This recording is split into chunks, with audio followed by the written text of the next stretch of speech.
It's always annoying to move to a new school. Everyone always seems so friendly, eager to know the new kid. But really, I'm not a fan of being in the spotlight.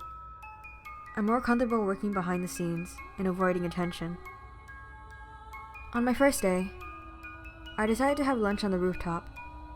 The cafeteria was rather overwhelming, and deciding where to sit would basically put me in a group for the rest of the school year. I wanted more time to figure out who to trust, so being alone was my solution. When I walked up the stairs, I noticed there was a sign that read, "Do not enter." Most kids would probably turn around and go back, but this just gave me all the more reason to keep going. The sign signified that I would be the only one there, or so I thought. On the rooftop, there was a girl standing there looking over the edge. I accidentally leaned forward, which made the rusty door creak open, and she quickly turned around. Now we were both staring at each other. The girl had long bangs that covered her eyes, and she wore a school uniform that was identical to mine's.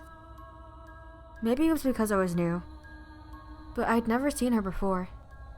As I approached her, she stood there frozen. I introduced myself while taking my hand out, and she told me that her name was Nana. But for some reason, she didn't take my hand, so I put it back down awkwardly. I'm not sure what it was about her, but I totally felt welcomed. She continued to stand, so I made the first move and took a seat next to her on the floor. Reaching into my lunch bag, I grabbed an apple and handed it to her. Nana claimed she wasn't hungry, so I shrugged and took a bite. She was standoffish, but still, she reminded me of myself. Maybe that's why I liked her so much. For the 30-minute break that I was there, it was mainly me talking to her and asking questions. Nana usually answered with a mutter, almost as if she was unsure about her answers herself. But I didn't mind. It made me feel comfortable. For once, I wasn't the center of attention. She acted as if I was a normal person. After lunch, I waved goodbye and made my way back down the steps into my classroom. I kept looking behind me, but she never followed. Even during class, my eyes trailed to the window facing the hallway, but I never saw Nana come down from the staircase. I guess she was skipping class. What a rebel. Every day for the next couple of months, I kept going up to the rooftop for lunch. None of my classmates ever said anything to the teachers, even though they definitely knew where I was going. Me and Nana's rendezvous continued. Somehow, she was always there before me. Even if I tried to leave class early, I always found her standing near the edge of the rooftop. Whenever I questioned her about it, she just smiled at me and said I was too slow. We began to grow closer every day we ate lunch together. Yet, I never saw her eat anything. She told me her mom usually cooks a big dinner, so she doesn't bother with lunch. So I brushed it off. It wasn't until my 5th month in my new school when one of my classmates pulled me aside. He claimed he noticed that I was going to the rooftop, even though it was forbidden by school rules. Before I could tell him not to snitch, he gave me a warning. Apparently, the school roof wasn't actually forbidden to go on, which is why no teachers ever scolded me. Still, I questioned the sign that I saw on my first day. He told me most students thought it was haunted, and that's why no one ever goes up there. When I asked him what could possibly haunt the school roof, he told me the story of a girl who used to attend our school. She was known for her infamous overgrown bangs and repetitive name. My mind automatically went to Nana. On the last day of school, before winter break, over 20 years ago, she jumped off the school roof, but never landed on the floor. Her body just disappeared. Students say her spirit haunts the school, waiting until she can successfully finish her final task. It all started to make sense. The reason why Nana didn't shake my hand, why she never eats, and how she always gets up on the roof before me. She was a ghost. To repay her with keeping me company, I knew the right thing was to help her move on to the next world. During lunch that day, I went up to the rooftop and saw her standing near the edge. I began to approach her, a lump forming in the back of my throat. I had actually begun to consider Nana an actual friend over these past couple of months. But this was gonna be the last time I ever see her. Once I mustered up the courage, my hands moved on their own and pushed her off the edge. At first, I felt relieved, almost as if a weight was lifted off my chest. But I started to hear screaming, not from Nana, but more like a mix of various students and teachers. I looked over the edge and saw that there was blood surrounding a girl's body on the floor. I quickly realized it was Nana's body, but ghosts aren't supposed to have bodies, right? As she laid on the floor, her bangs were pushed out of her face, and I finally saw her eyes for the first time ever. They were dead.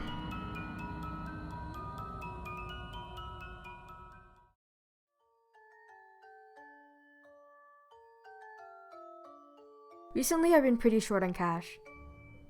So when I'm free, I usually try to get quick jobs on the side. I use a website similar to Craigslist, so it's important to be careful when choosing jobs, since there's a lot of crazy people out there. Luckily, every job I've gotten so far has been safe. Think of things like mowing someone's lawn, making home-cooked meals, and babysitting little kids.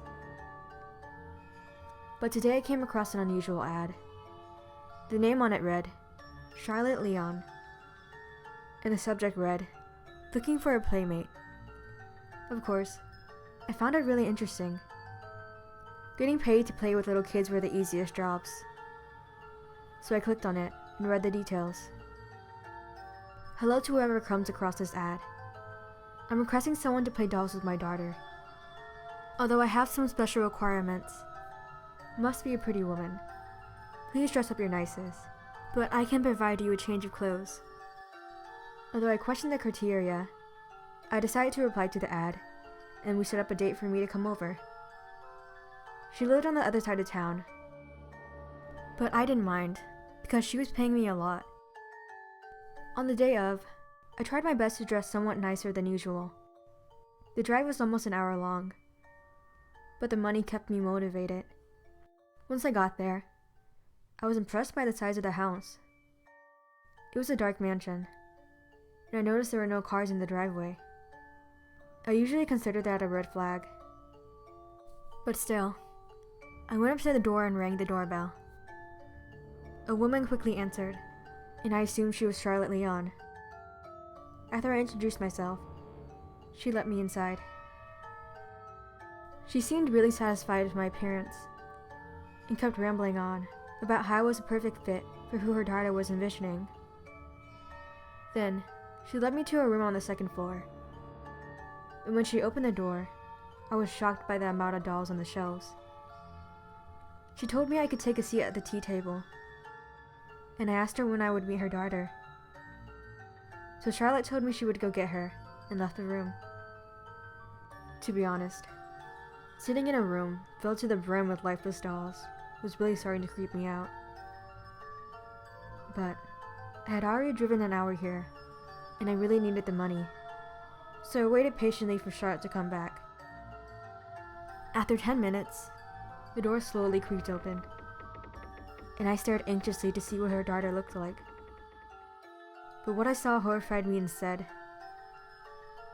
It was Charlotte, except now her hair was in pigtails, and she was wearing a dress that looked something like a little girl would wear. Needless to say, I was starting to get extremely creeped out, and now I was beginning to realize why the pay was so much. Charlotte didn't even explain herself. Instead, she just started to pretend like she was a little girl. It was a complete 180 from the mature woman she portrayed herself as at first. I sort of went along with it, and we played with dolls for almost 3 hours. When the sun started to go down, Charlotte took my hands and asked if I wanted to see her most valuable dolls. Even though I was creeped out, I was also a little interested in how she could have even more dolls than these. So I agreed, and she told me to wait here while she prepared something I needed in order to meet them. I assumed that it was a nicer dress or something, Once she left the room, I decided to explore the house and get away from all those creepy dolls. When I walked out, I noticed that the room down the hall was slightly cracked open, so I walked over and peeked inside. What I saw horrified me. There were 4 life-size dolls seated at a tea table, and just before I was about to close the door and pretend like I didn't see them, I noticed something. One of them was blinking at me. At first, I thought it might have been an extremely realistic robotic doll. So despite being terrified, I stepped into the room and began to approach the blinking doll. She was so realistic that even her eyes followed me around the room. When I looked down, I saw that her hands were tied to the chair. The realization began to sink in. Oh my god. These aren't extremely realistic dolls. They're drugged up humans. It was all starting to make sense. The reason why she wanted a pretty lady is so that she could have a new doll for her collection. I was in so much shock that I stumbled back and accidentally knocked over a teacup set. That's when Charlotte slammed open the door and saw me.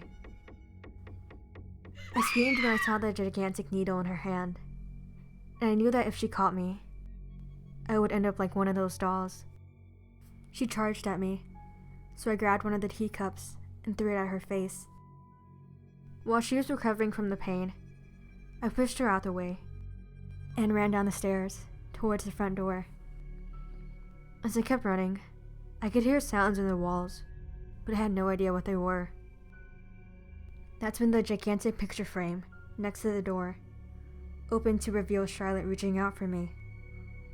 It was only seconds before the needle came in contact with my neck, and I was unconscious. When I woke up, I was paralyzed. The only thing I could move was my eyes, and I looked down to see that I was in a doll dress. I glanced around and saw that I was seated at the table with the 4 girls from before. Charlotte was seated next to me, and I could see she was posting the same ad on her laptop. It horrified me that it would be an endless cycle of girls getting kidnapped and forced against their wills to be her dolls forever. And it terrified me even more that she was never going to get caught, and I would be stuck like this forever.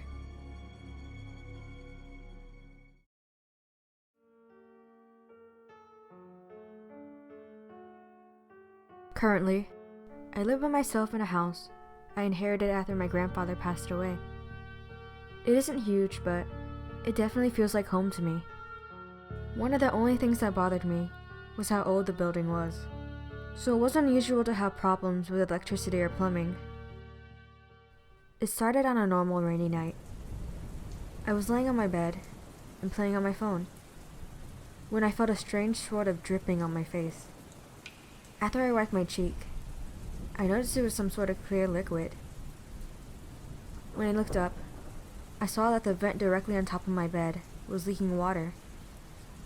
It was already pretty late at night, so I decided to just put my phone down and investigate it tomorrow. The whole night, there was something dripping down on my face, almost like it was mocking me.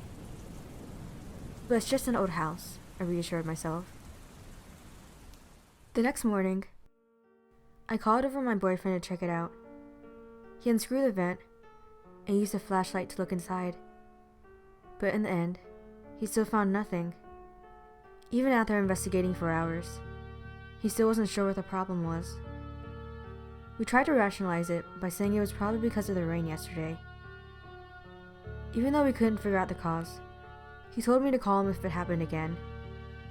So I sent him away, with an unsettling feeling in the back of my throat. Later that night, it began to rain again. While washing dishes, I felt the familiar dripping on my head.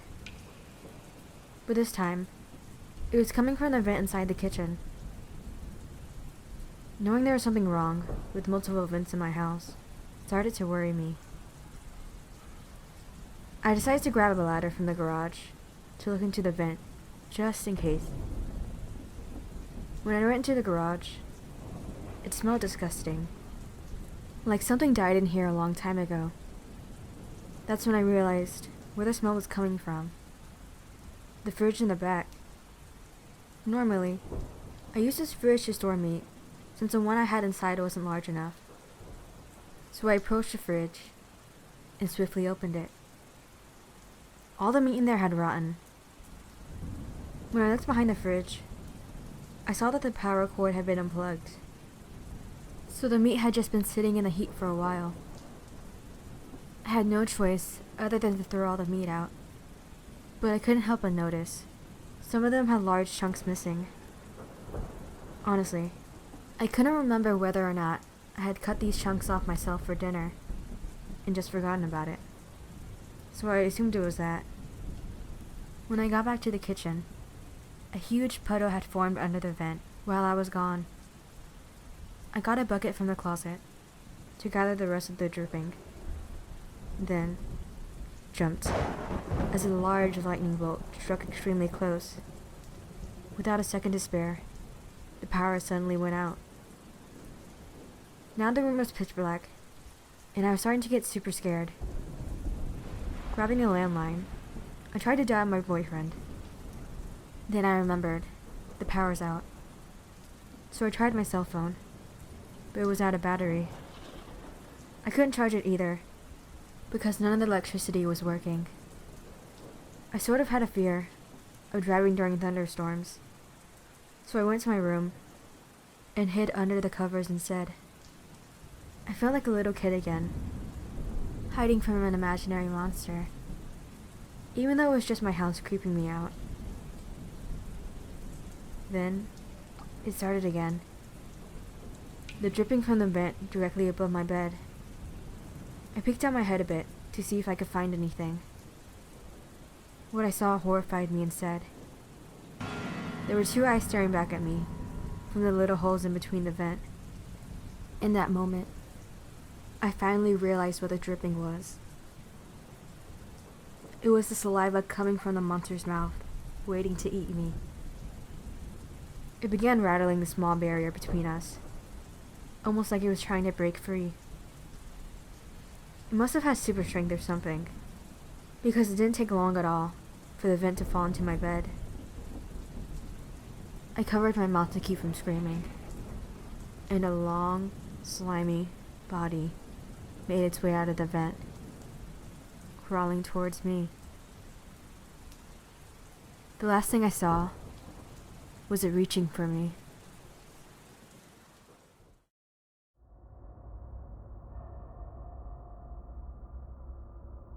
My best friends and I love using Discord. We're just like any other group of friends. We play games, stay up late talking about random stuff, and we spend a lot of time on the internet. Since all of my friends are online, I find myself using Discord pretty often. None of us have met in person before, but that doesn't stop us from having a good time. I usually sit in voice calls by myself, listening to music, waiting for someone to join. I'm well aware that my friends have their own lives, so I never force anyone to keep me company. Plus, it just feels better knowing that they will go out of their way to spend time with me. Tonight, two of my friends joined pretty quickly, so we decided to play one of our favorite games together, Paranoia. It's basically a scary game where you investigate haunted places and try to figure out what kind of monster is haunting it. This time, we chose a home located in a suburban neighborhood. It started off normal, until an unexpected player joined. Their username read, Rogue. I thought it was a pretty edgy name, and quickly ruled out the idea of it being a bot. Bots didn't have custom names like that. But I wasn't sure if it was a real person, because you need a private code to join our group. The game had a built-in voice chat, so I unmuted myself and said, "Hello?" Rogue didn't reply, but I knew there was definitely someone else on the other side of the screen, because their avatar kept following me around the map. My friend threw one of the items at it to see if it would react, and I heard something crash, somewhere in my actual house. The coincidence made me jump, and I brought it up to my friends. They told me I was just being paranoid. Plus they reminded me that I had a roommate who probably just got home. I knew that didn't sound right, because my roommate worked night shifts and didn't come back until 7 a.m. It was only 2 a.m. Still, I continued playing. Rogue wasn't any help at all. He just kept following me around. When things in the game started to get more serious, I didn't even notice he disappeared, until I felt a silhouette from my bedroom window, blocking the moonlight from coming in. I froze. My character was currently in the kitchen of the map. Once I remembered the weird coincidence from before, I slowly guided my character to one of the bedrooms. And there he was, peering into the bedroom window in my game. I wasn't finding this funny anymore, so I told my friends I was going to stop playing for the night and try to go to sleep. My bed was right next to my window, but thankfully, the blinds were closed, so whoever was outside couldn't see me. The doors to my house were locked, and my window was never open, so I debated just ignoring it and going to sleep. But I knew there was no way I could peacefully sleep, knowing someone was outside my bedroom window. So I got back on my computer and rejoined the voice call. My plan was to stay up until my roommate got home, so I turned on my camera this time, and my friends did the same. They quit the game after I left, so now we were just casually talking. That's when another person joined the call. The scary thing was that they had the same exact username as the guy who joined our game, Rogue. It's not like this was a public server either, so people couldn't randomly join us if pleased. We kicked them out, but they kept rejoining. After a while, we decided to just keep them in there, since they weren't bothering us, and they were persistent on staying. Around 2 hours later, both of my friends left, so it was just me in the call with Rogue. The shadow outside of my bedroom window had disappeared, so I was going to head to sleep for the night, but Rogue suddenly turned on their camera. What I saw on the screen horrified me. It was me, but from the view of my closet. My headphones were at max volume, but when I turned around, I saw that my closet door was ever so slightly open. My bedroom door was open too, even though I specifically remember it being closed when I first got into the call. A hand clasped over my mouth when I saw that Rogue's video was live, as it mimicked all the same movements I did. I grabbed the baseball bat I had next to my desk as I began to approach my closet. When I swung the door open, there wasn't a person inside. It was my roommate's laptop. I sighed in relief and swore that I was going to kill my roommate. After that, I turned off his laptop and put it on my dresser. Now I felt so stupid for being so paranoid. Then, I went on my computer to get off voice chat before I got a call from my roommate's actual account. At first, I expected him to make fun of me for falling for his prank, so I picked it up. Before I could yell at him for scaring me so bad, he spoke first. He explained that he was going to get home at 10 instead of 7 because one of the machines at his factory broke. I paused and asked him if he wasn't home. With a confused tone, he said he was definitely still at work. I even heard the sounds of the machines going off in the background, so I knew he wasn't faking it. Through the lower down volume of my laptop, I could quietly hear laughter coming from underneath my bed.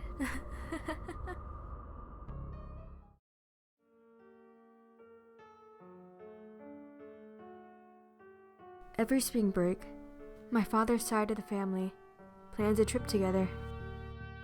It's sort of a strange family tradition. This year, they booked a ranch out in the country. It was surrounded by miles of forest, with no neighbors. My aunt and uncle came, and each of them brought their kids. 2 of them were around my age, Jackson and Sabrina. The rest of them were much younger. On the first night there, my family was the last one to arrive. By the time we got there, the sun was already down, and the moon was starting to come out. While we were unpacking the car, my little cousin looked at me and asked, "Who's that man in the woods?"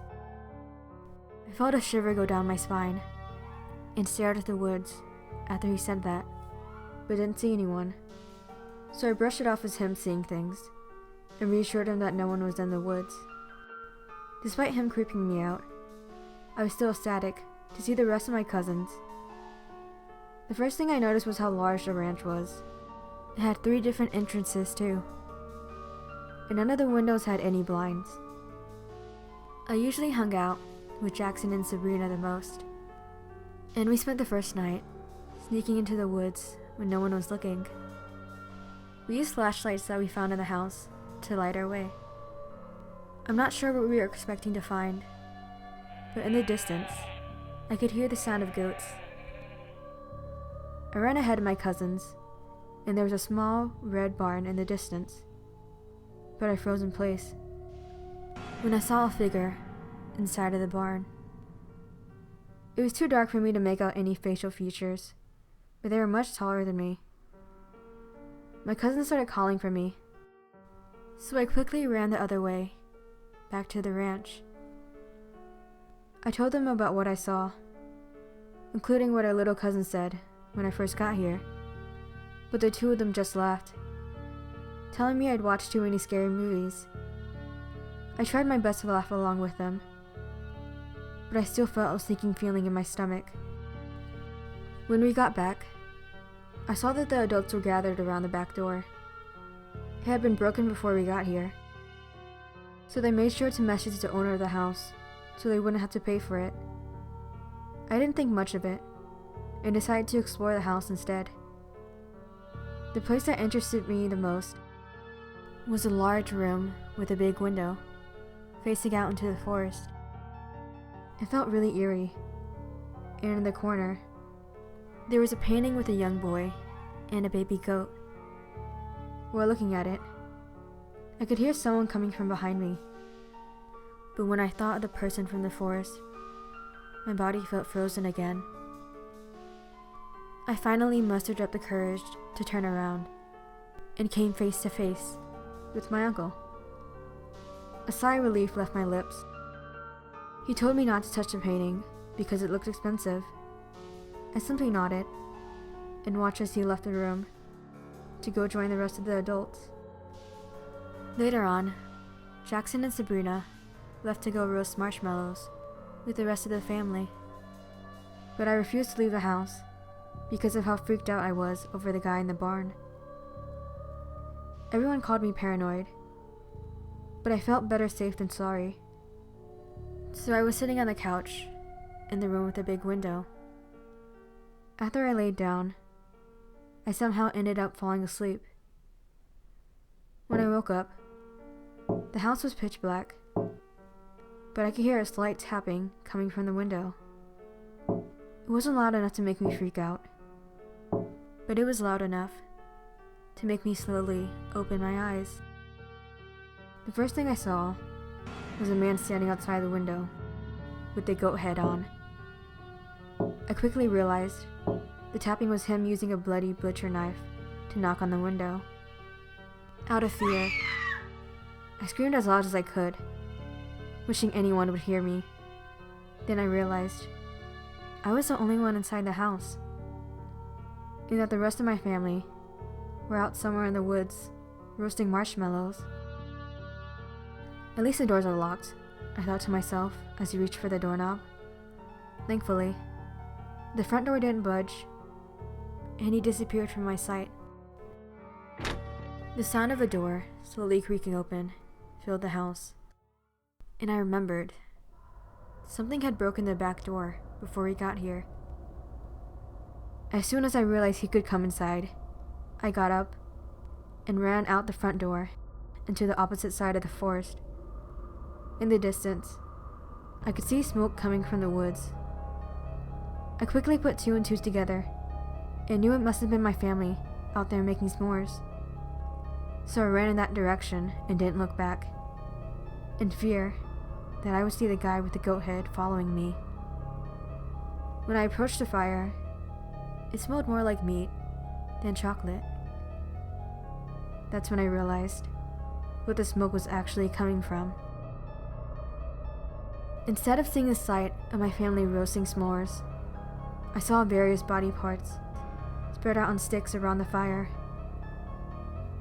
I noticed Sabrina's bracelet on one of the arms, and I felt a similar, sinking feeling in my stomach.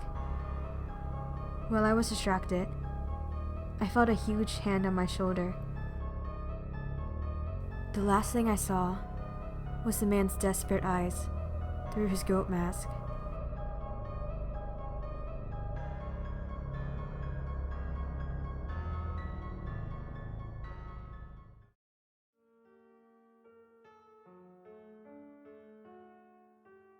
Every Easter, I usually sit at home and enjoy my day off, then go to the store and buy all the discounted chocolate.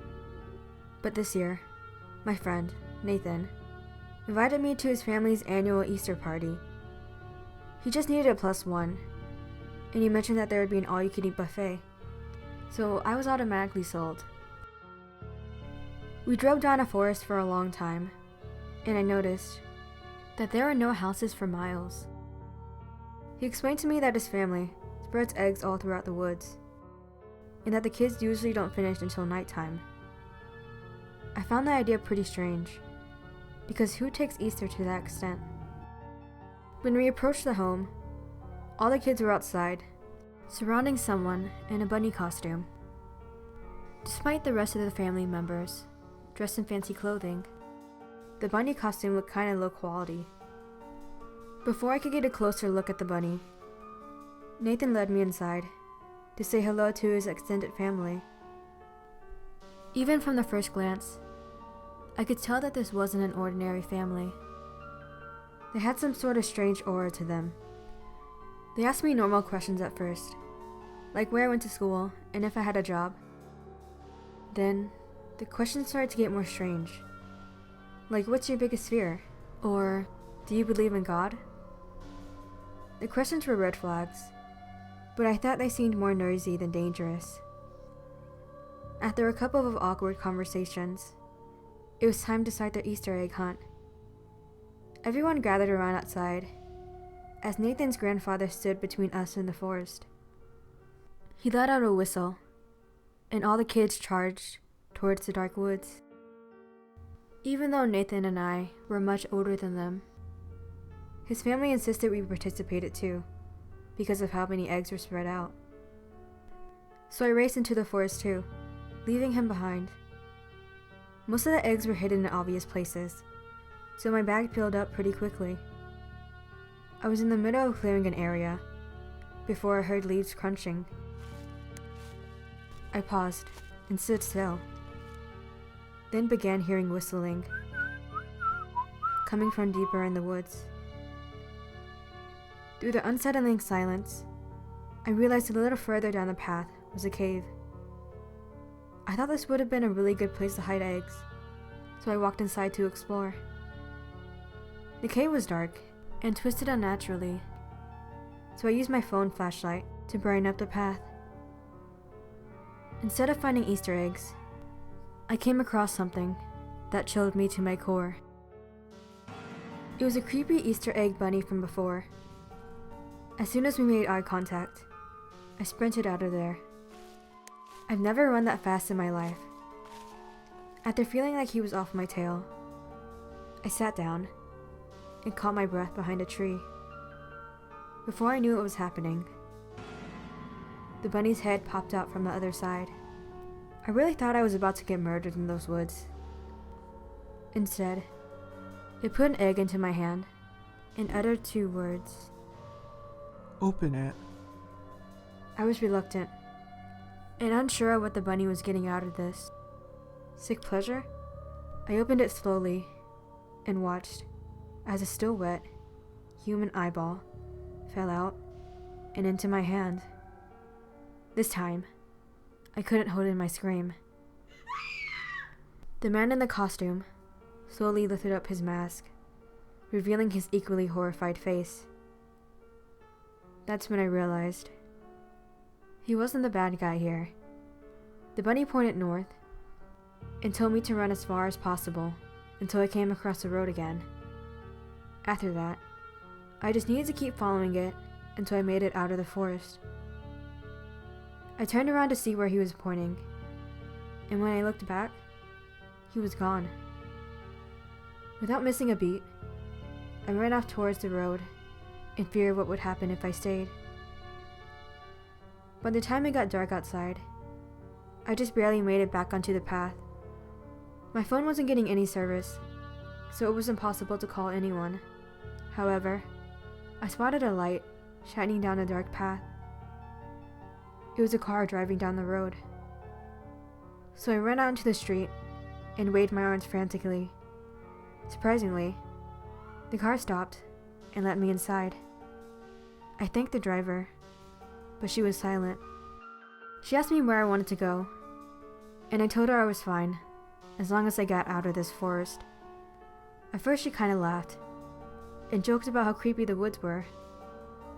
I told her I couldn't agree more, and felt the adrenaline rush leaving my body. I was so exhausted from running all day that I ended up falling asleep during the car ride. When I woke up, she was parked back in the familiar driveway. A sinister smile spread across her face as she turned to me. "You said you wanted to get out of the forest, right? Why don't you come inside for some tea?" That's when I realized this was her plan all along.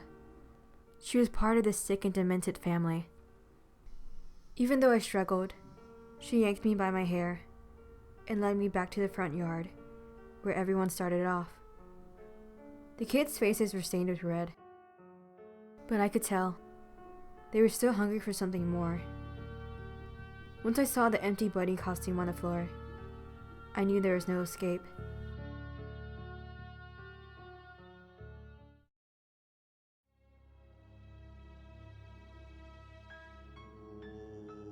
This morning, I woke up with a nosebleed.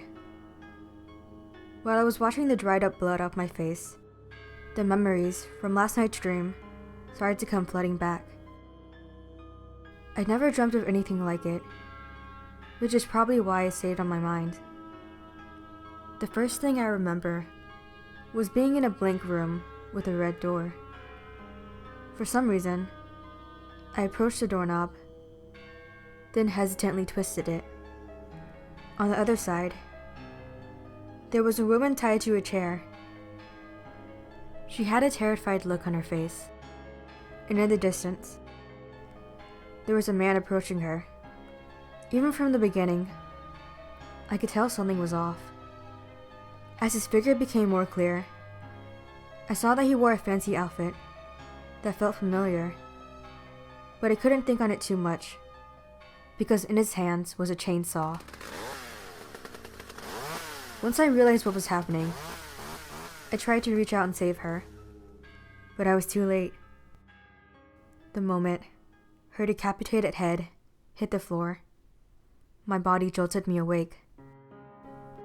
My chest still felt tight, and I was struggling to catch my breath, as if I had actually experienced that. Even on my way to work, it didn't leave my mind. I tried reading the news to distract myself when I saw an interesting headline. Local college student decapitated in classroom. Out of curiosity, I clicked on the article. Once I saw the image of the woman, my hand clasped over my mouth. She resembled the woman in my dream perfectly. Right after I arrived at work, I saw my boss waiting at the door. He scolded me for being late, yet again. I kept my head down as he yelled at me, but noticed something strange about him.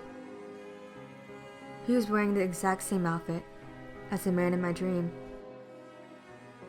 After he got done yelling at me, I rushed inside and told my coworker all about my dream.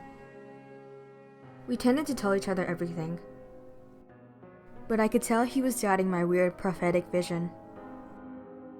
At first, he tried to reason with me, explaining that I probably started to get my memories mixed up after reading the article. But I was sure that I recalled my dream perfectly before I even checked the news. That night, I had another dream. It started off in the same blank room as before, including the red door. My hand shook as I reached out to twist the doorknob, and on the other side of the door was a woman in a chef's outfit, tied to a dining table. I watched in horror as a man wearing the same outfit as my boss came in, this time wielding a sharp knife. He forced her mouth open, then carved at her tongue. My body wouldn't move, and when my mouth finally opened to scream, I woke up screaming instead. After noticing it was just a dream, I started to calm down. When I touched my face, I felt the familiar, warm, red liquid. That's when I realized I had woken up with another nosebleed.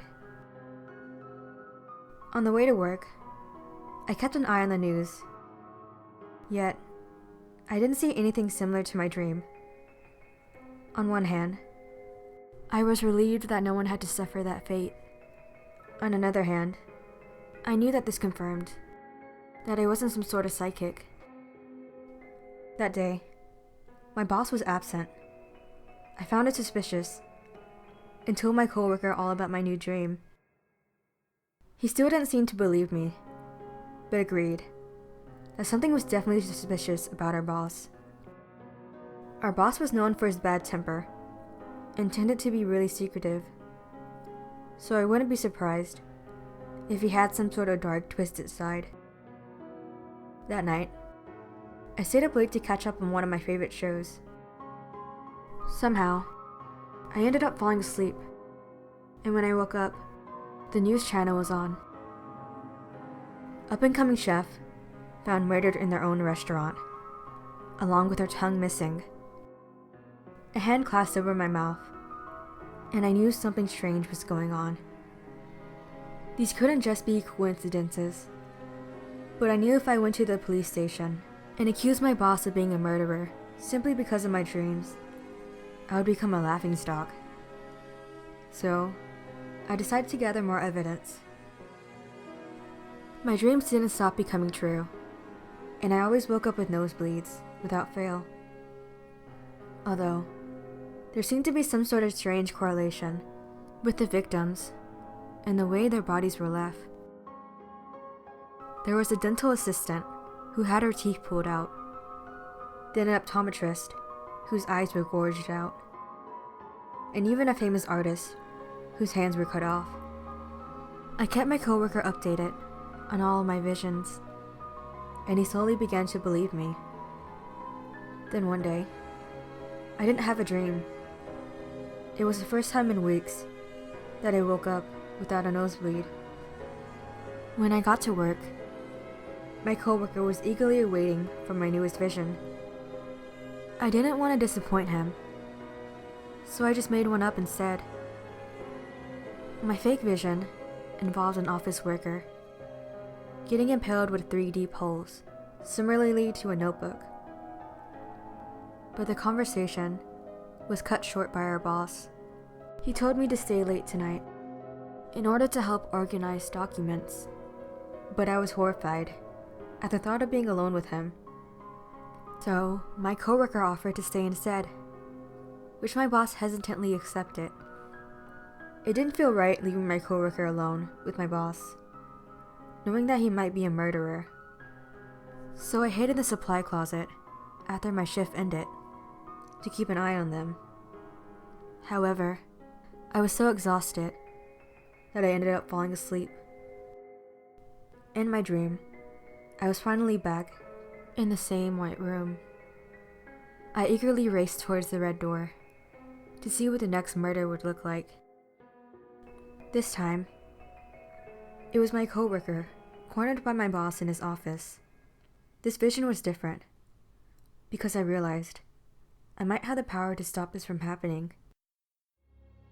When I woke up, I quickly wiped my nosebleed and raced into my coworker's office to see if I could save him in time. But his office was empty. I could feel it getting harder to breathe when the worst case scenarios came to mind. When I approached my boss's office, I finally recognized the door. It was the exact same red door that I'd seen within all my visions. A red liquid was oozing out from underneath the door, and I knew something terrifying had gone down. So I grabbed the doorknob and forced it open, despite my fears. The lights were off, so it was too dark to make out any faces. But from the hallway light, I could see two figures. There was one man bleeding out on the floor, with 3 large wounds. Meanwhile, another one was facing the wall, with a knife gripped tightly in his hand. My eyes widened when I realized my fake vision had somehow come true. My boss had actually killed my coworker, and my shaking hand reached out to flip the light switch and finally expose him once and for all. He slowly turned around, but it wasn't my boss. Instead, it was me.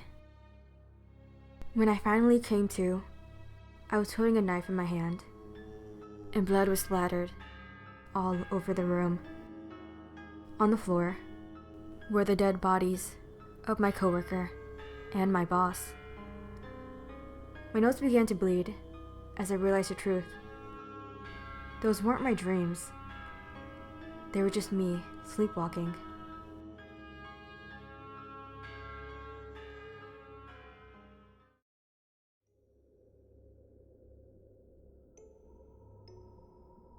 It was a slow night, like always. The strong silence was broken once the store's phone rang. Usually, my coworker handles the calls, but at the moment, he was taking out the trash. So, I decided to pick it up and recited our cookie-cutter greeting. "Hello, this is Skipper's Diner. How can I help you?" All I heard was static on the other end.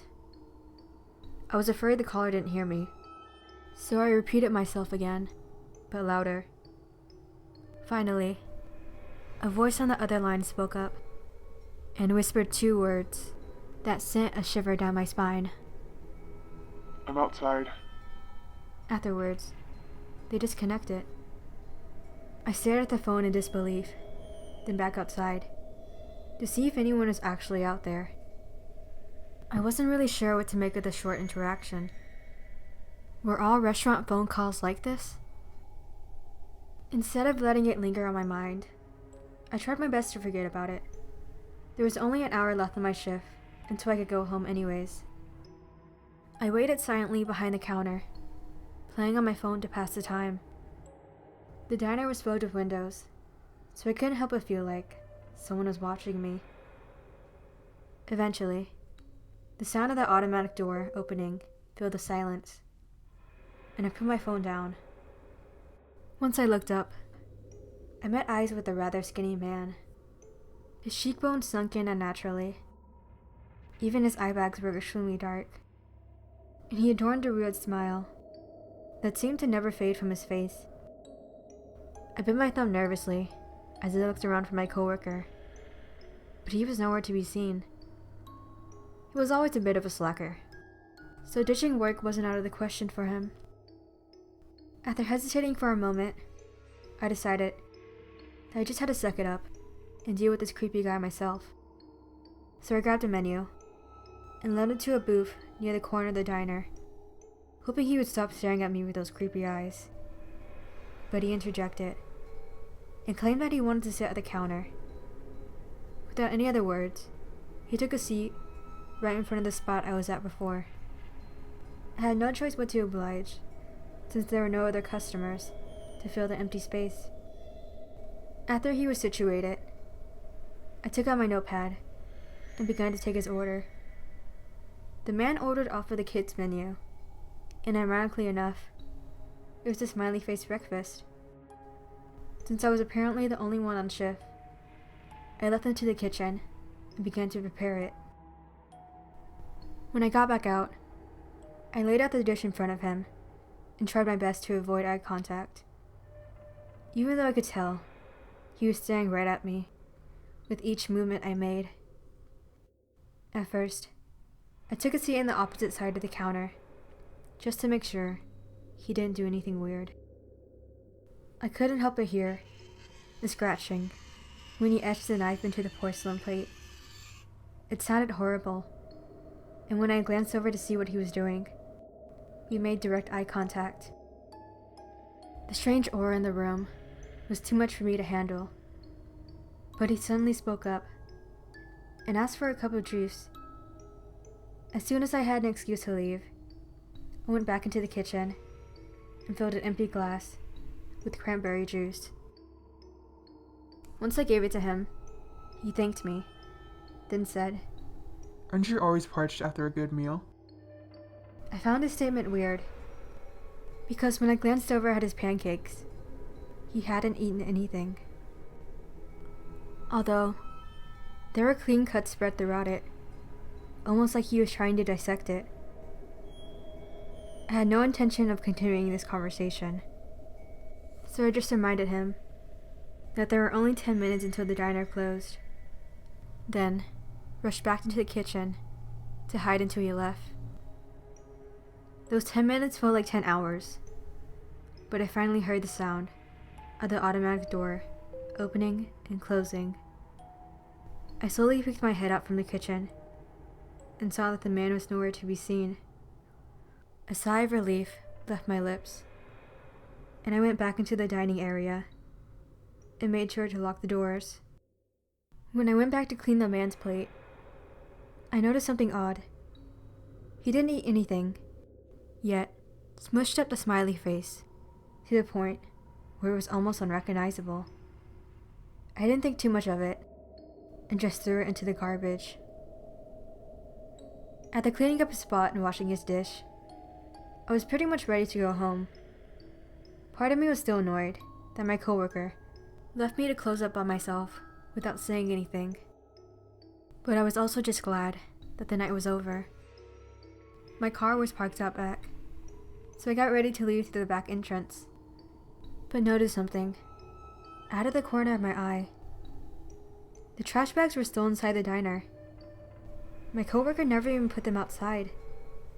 I found it really strange, considering that I definitely heard the back door open. That's when the diner's phone rang once again. I knew I wasn't supposed to pick it up after closing, but my mind thought it might have been my coworker calling back in. So I picked it up, and a familiar static filled the air. I broke it first by stuttering out, "Hello?" But my coworker's friendly voice didn't come from the other line. Instead, it was an unfamiliar voice. You should check the trash. Then, the line went dead. The caller hung up on me with no further explanation. Somehow, I had a feeling that it was the same person from before. So I cautiously went out back, since I needed to bring out the trash bags anyways. When I opened up the top, a gut-wrenching scream left my lips. Inside was the discarded body of my coworker. It was mutilated to the point where it was almost unrecognizable. But when I looked closely, I could see scars that resembled bite marks. That's when I realized what meal the man was referring to before.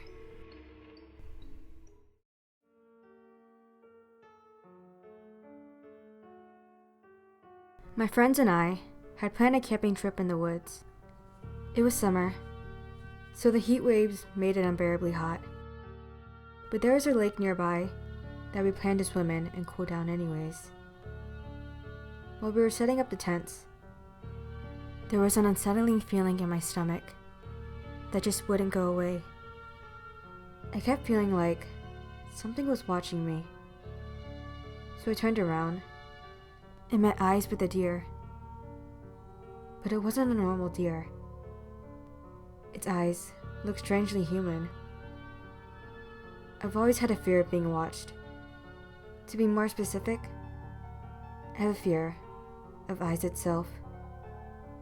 The idea of looking into the abyss and seeing a pair of eyes staring back just terrifies me. I stood there frozen for a moment until one of my friends called out to me. Just for a moment, I turned away, and when I looked back, the deer was gone. I hadn't heard any footsteps, indicating that it left, which I found really strange. How could an animal as big as that leave without a trace? I tried my best to ignore the strange encounter and joined my friends at the lake to swim instead. Personally, I was a pretty strong swimmer, so I felt safe going out further than everyone else. At a certain point, I realized my friends' laughter had completely faded away. Now, I was left all alone in an unknown part of the forest. I looked down at my reflection and stared into my own eyes, realizing how frightened I looked. Then, something interrupted my train of thoughts. In the distance, I heard a sort of psst, almost like someone was discreetly trying to talk to me. I turned around, looking to see if any of my friends had somehow wandered off and followed me. Then, the voice began to call out my name. After hearing it repeated multiple times, I quickly realized that the voice belonged to my friend, Jason. As he called me deeper into the woods, half of me felt reassured. The other half of me felt like something was wrong, like something with his voice just wasn't right. I kept staring at the direction of the voice, not wanting to leave the water, in fear of what was really calling me. Then, I saw the same deer again, but this time, it was standing on two legs and hiding behind a tree. But one thing didn't change: the way its eyes pierced into my soul. That freaked me out enough to swim away towards the direction I had came from, not bothering to look back. I wasn't brave enough to go check it out, and the way its eyes stared at me was burned into the back of my mind. When I got back, I tried to act casual. I was known for being the calm and collected one within the group, so I didn't want to freak everyone out just because I saw a deer in the forest. Everyone was getting ready to go fishing, so I decided to take a nap in my tent instead. Surprisingly, it was easy enough for me to fall asleep, but when I woke up, the top flap of my tent was open. The first thing I saw were two eyes staring back at me. I tried to scream, but nothing left my throat. Not once did the eyes blink. We were just trapped in a never-ending staring contest. There was nothing I could do but close my eyes and pray that they would leave. That's when I heard Jason calling my name again. I jolted up and realized that weird encounter had been a dream, even though it felt so realistic. Jason told me it was time to eat dinner, so I got out of my tent. I was still shaken up by my dream, but I told myself I was just being paranoid. As we sat around the fire, I asked Jason if he had seen any deers around the area.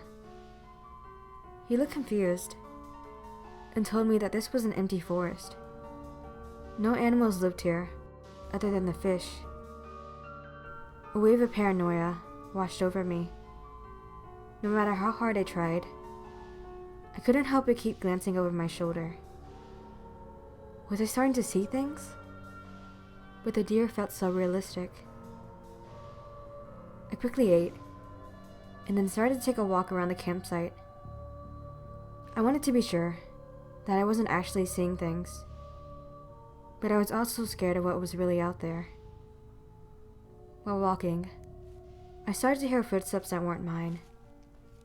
I stood still and continued to hear the footsteps. I turned around and saw the exact same deer following me. Its unwavering human eyes continued to stare straight at me. At this point, I was completely frozen. Slowly, the deer started to contort and transform. Its jaw began to unclench, and something dark started to crawl out of its mouth. It revealed itself to be a figure without a face, just purely eyes covering its skin. The reality of the situation kicked in, and I began to run deeper into the forest, scratching at my skin from the terrifying event I just witnessed. Even as I ran, I could hear my friend's voice coming from that horrifying monster. Angel. Angel. Angel. As I scratched at my skin, I could feel hot air bubbles forming underneath the surface, and my vision seemed to become more and more blurrier. After running as far as I could, I somehow came face to face with the figure again. My hands reached out to plunge my nails into their eyes, but my hands were submerged in something wet. I gorged out their eyes until all I saw was darkness. Then, I felt hands pulling my body away from the river.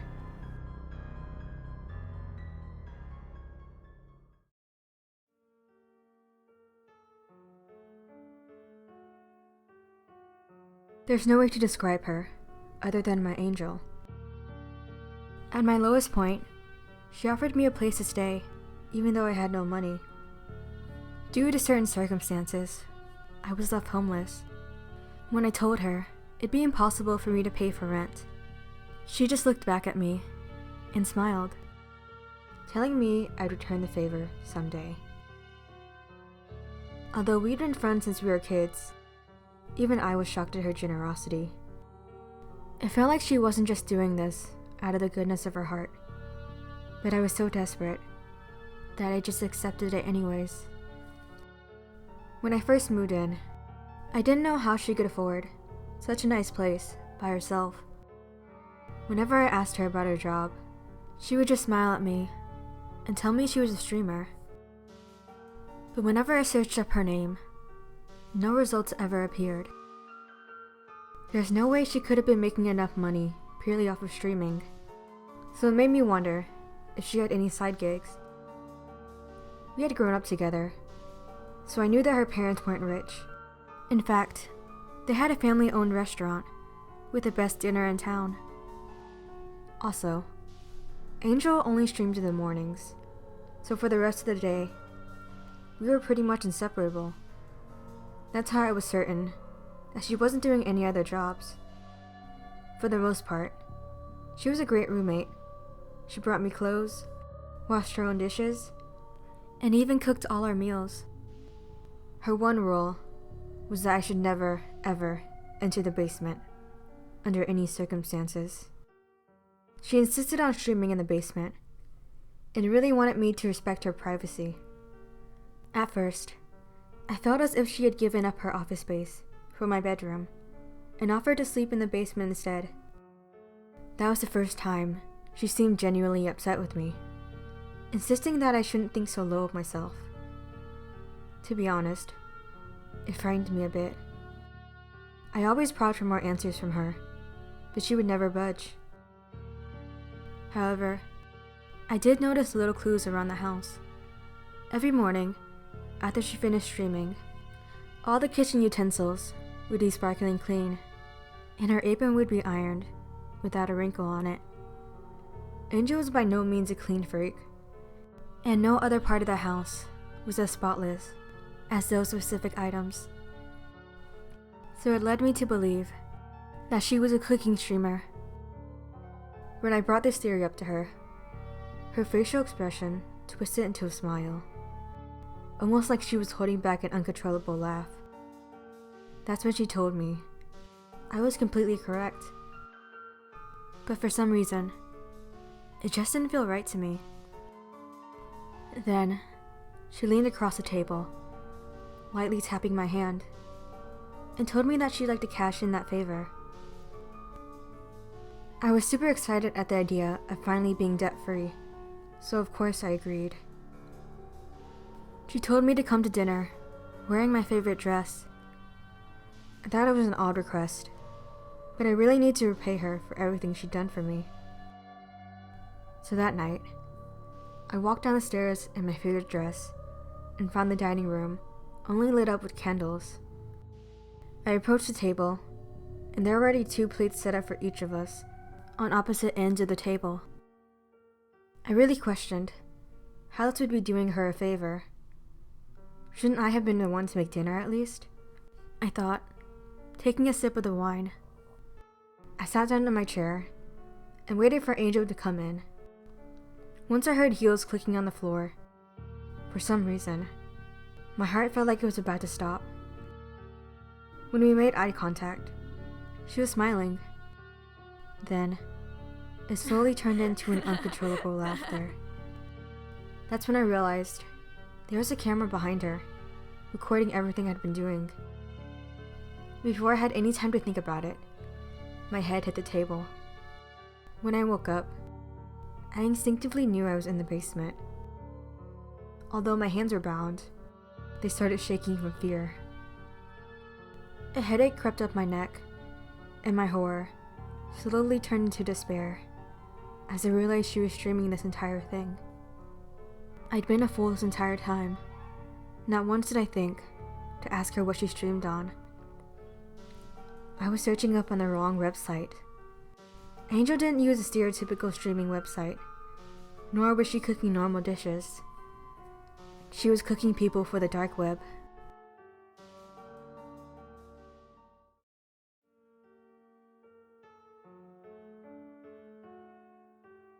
For the past year, I've lived peacefully in my small apartment.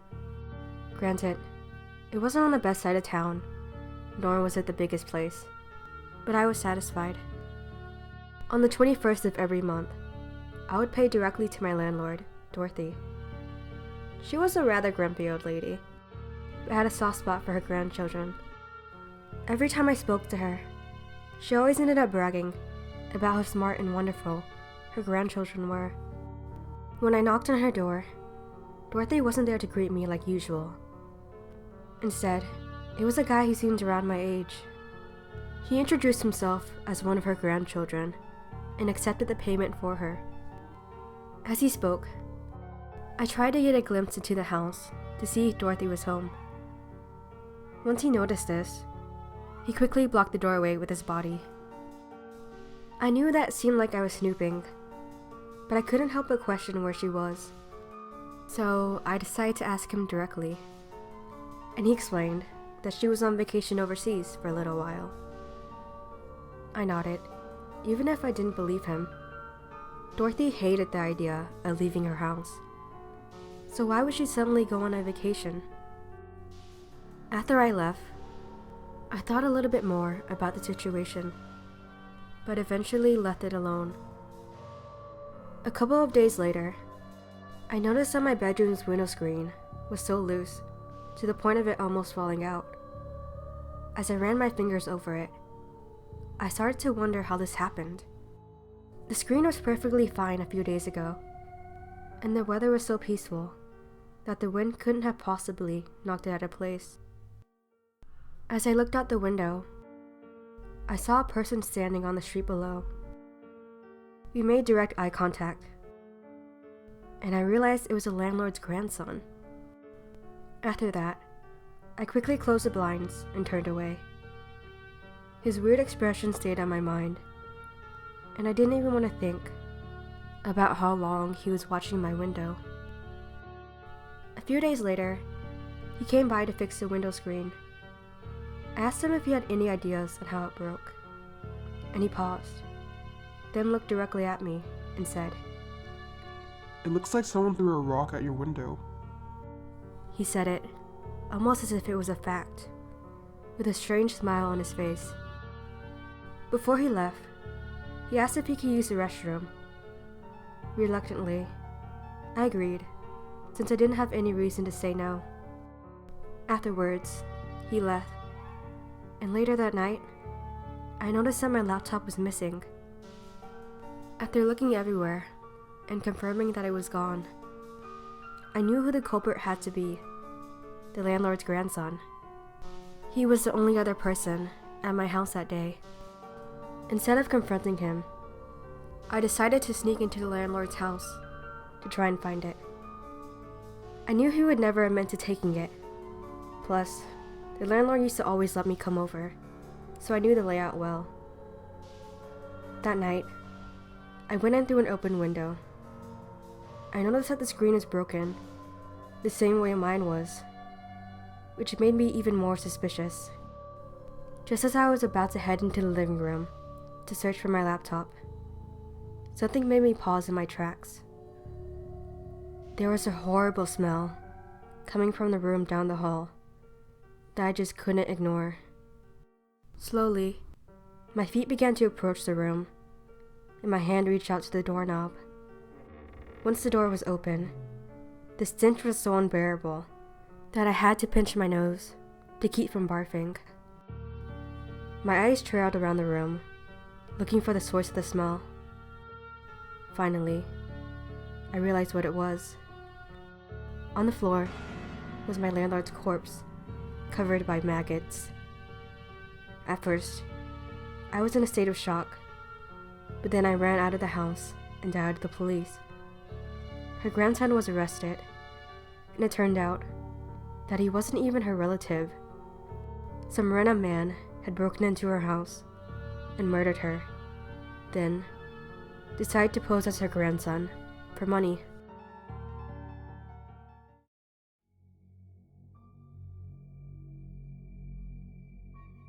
This is my third year as a high school teacher. All of my kids are wonderful. I truly mean it, but I would be lying if I said one of them didn't horrify me.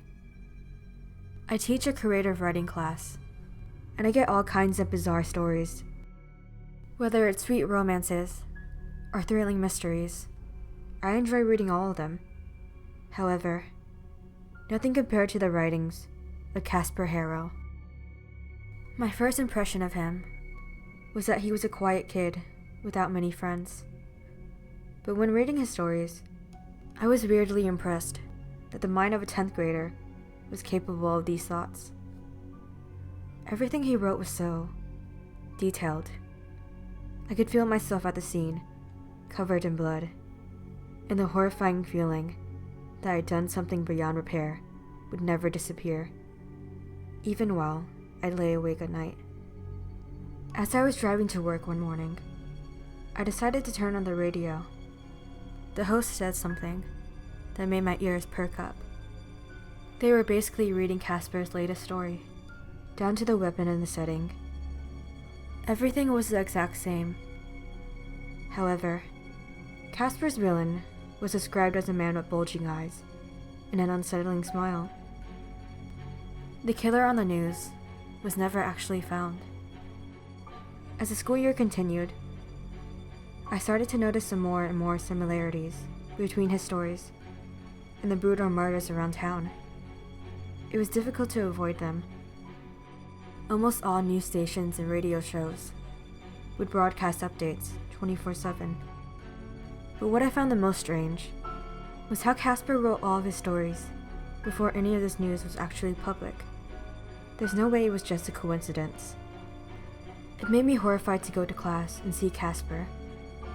Whenever we made eye contact, he would smile at me.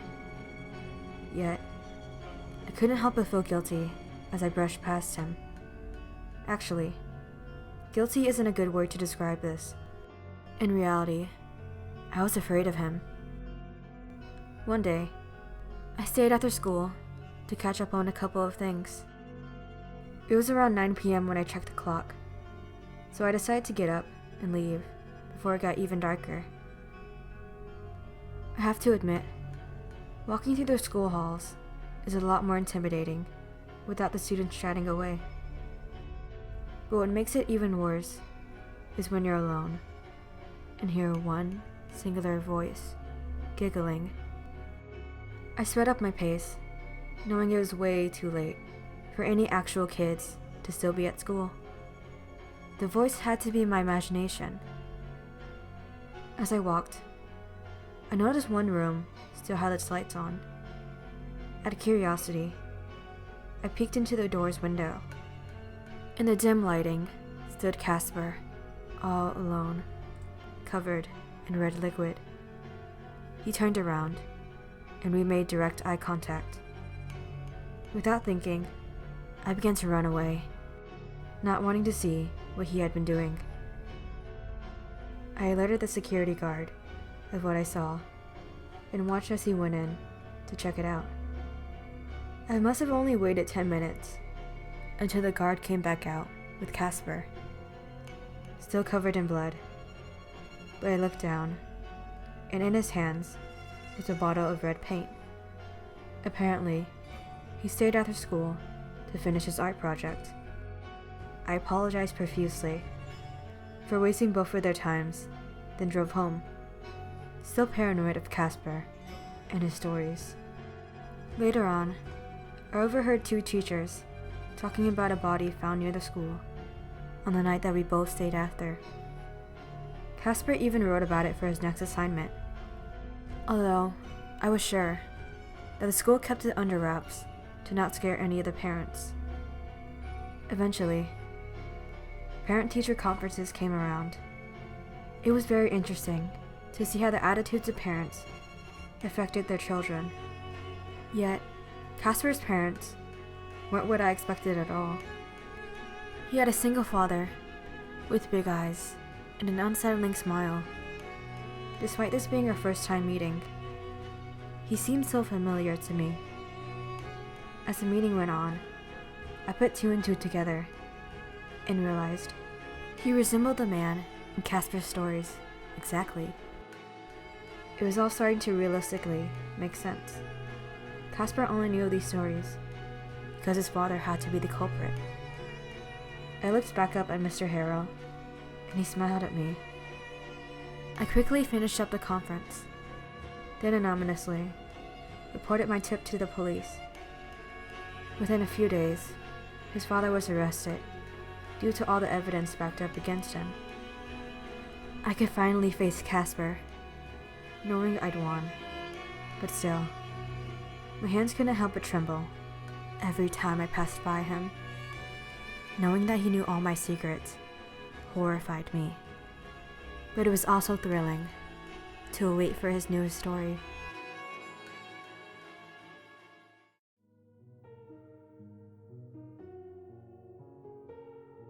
I work at beauty pageants as a makeup artist and have encountered all kinds of people.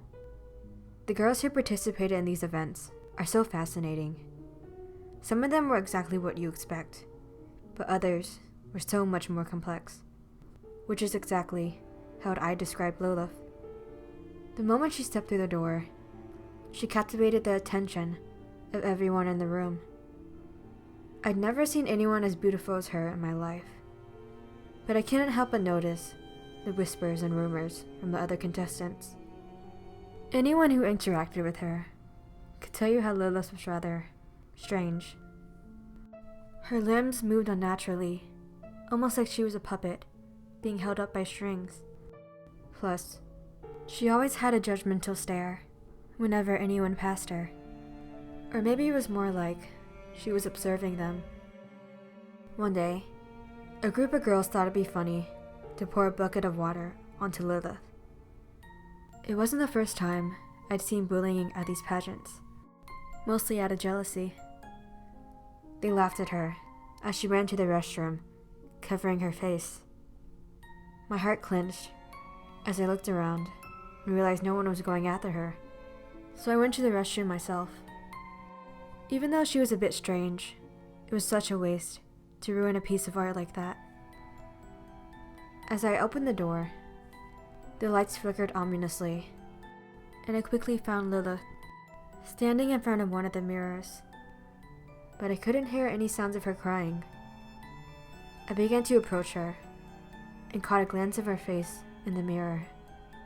Her skin was discolored, covered in small blemishes, and looked like it was almost rotting.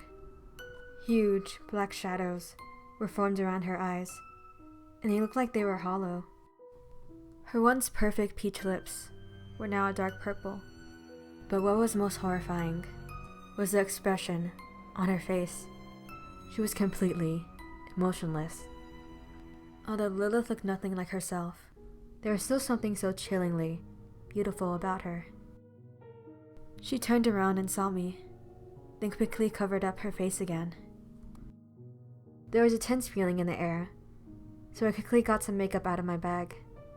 I looked at Lilith's reflection in the mirror and said, "You're still the most beautiful person I've ever seen." After a pause of silence, she finally turned around and let me redo her makeup. Once I was done, Lilith looked back to her usual self. If anything, she looked even better than before.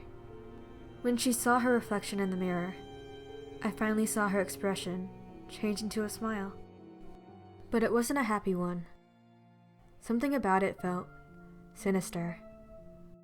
Lilith got up to leave the restroom, but right before she left, she turned back to me, and her empty eyes looked me up and down with a new shine in them. Then, the door shut. Afterwards, Lilith began to approach me every single day to chat and learn new makeup tips. It was a strange bond we had, and I started to consider it a genuine friendship. Then, finally came the day of the pageant. It was always the most stressful. Everyone was usually rushing to get ready, but today, the dressing room was emptier than ever.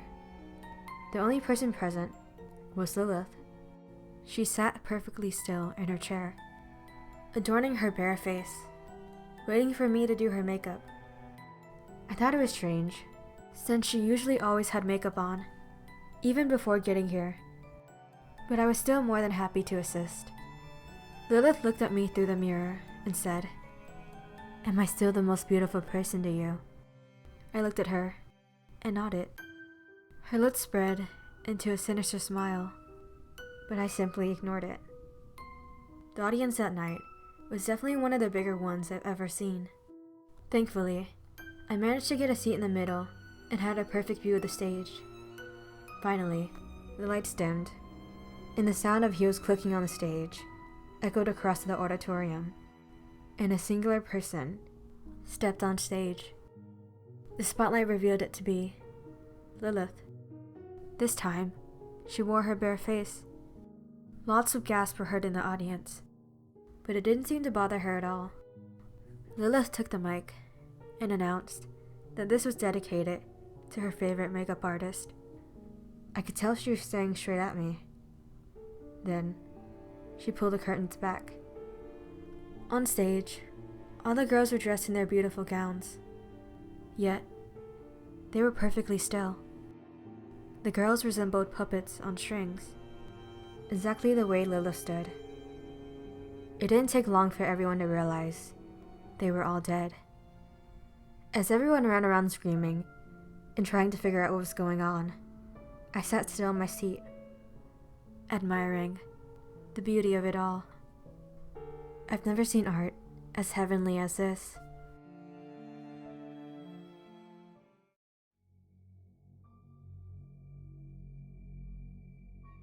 Today, my roommate Jamie returned home with an old TV. He told me he found it on the side of the road and decided to bring it back with him. Judging from how old and scratched up the TV was, I doubted it worked. Honestly, he seemed delusional to me. Jamie clicked his power button in anticipation, yet The screen still stayed pitch black. The annoying sound of him repeatedly pressing the power button filled up the silence in the room. He was so desperate for it to turn on, but without a remote, there was nothing else he could do. I warned him to throw out that useless piece of junk before bugs started crawling out of it, then left for my room. Around 3 a.m., I crept to the kitchen to get a glass of water, but when I passed by the TV, it suddenly turned on, and an old, vintage show began playing. It seemed so familiar, even though I'd never seen anything like it. The title screen revealed that it was called Lunette, and a girl with black pigtails and blue eyes appeared on the TV, holding a magical wand. I assumed that this was some sort of stereotypical magical girl anime, and almost got up to leave. But then the villain appeared on screen. Usually, the antagonists in these shows were attractive women, or peers of the main character, overcome with anger. But this was different. This was horrifying. This was some grotesque monster, with ripped flesh and jagged teeth, ready to rip her apart. The monster lunged at the main character, and blood filled up the screen. Nothing about this show was censored, and her gut-wrenching scream still echoes in my mind. With a couple of low-budgeted moves, the monster was now dead. And before I knew it, I was staring at my dark reflection on the empty screen. Afterwards, I went to my room, debating if that was actually real, or if I had imagined the whole thing. The next morning, Jamie and I had breakfast together. When I told him that the TV had turned on last night, his eyes lit up, and he declared that we would be keeping it. I asked him why he was so determined to have this specific TV. He said that he had a similar one when he was a kid. I could have sworn I saw his expression go sour for a moment. That night, I peeked my head out my bedroom door around 3 a.m. again. Not to my surprise, the TV was back on. I sat down on the couch and continued to watch the same show from yesterday night, Lunette. This time, the main character was at school. Instead of the stereotypical, quirky classmates, all of them had horrifying masks on. The dialogue seemed so casual, yet no one acknowledged their horrifying appearances at all. As the episode came to a wrap, the main character looked at me and mouthed, "Help." I didn't get a wink of sleep that night.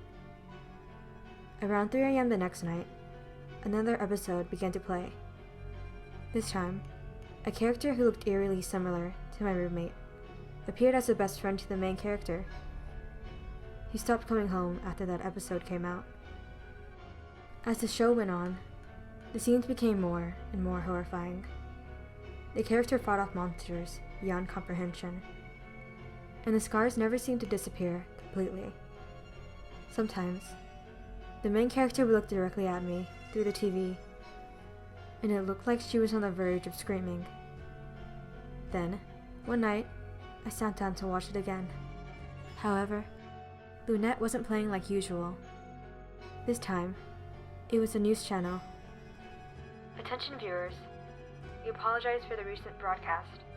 It was discovered that the show, Lunette, was a live stream featuring a kidnapped girl named Charlene Axel. We apologize for any disturbing events you might have witnessed." I sat there as the TV screen faded to black, and I was alone with my reflection. Was that the final episode? I was frozen in my seat, realizing that everything I saw was real.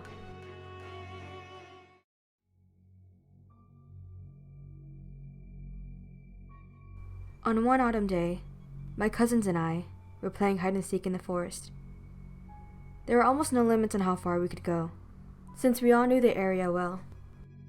However, we had one rule: never cross the rusted fences surrounding the woods. We were always warned by our parents that a strange old farmer lived in the property guarded by the rusted fences. I'd never met him before, but there was always gossip on how he refused to let anyone on his farm. But for some reason, today I was feeling adventurous. It was almost too easy for me to crawl under the fence and make my way into the large field. As I ran through the cornfields, I began to notice something strange.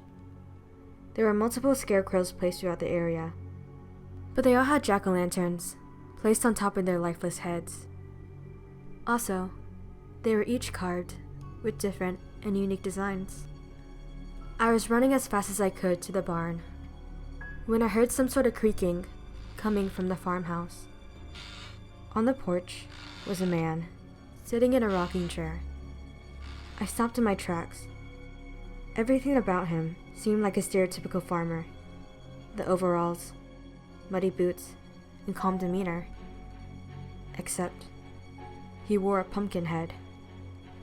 He motioned for me to come over, and I reluctantly walked across the field. When I approached him, the door of his home creaked open by itself, almost as if it was inviting me inside.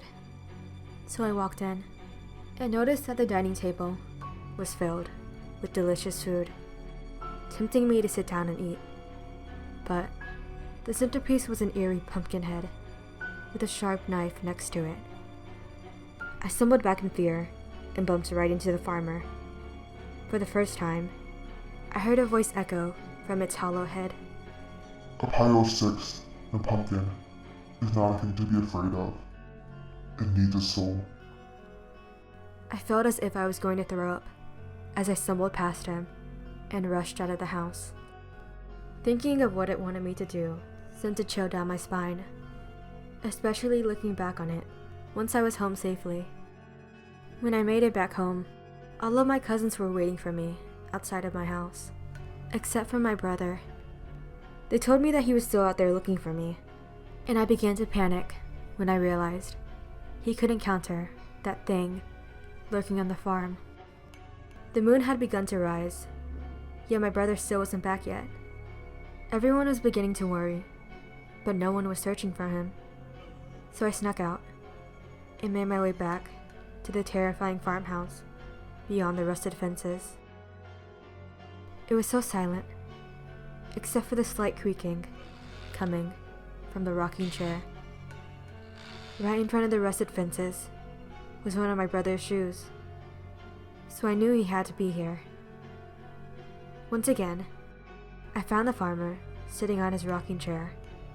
In some sort of desperation, I began begging him to let my brother come home.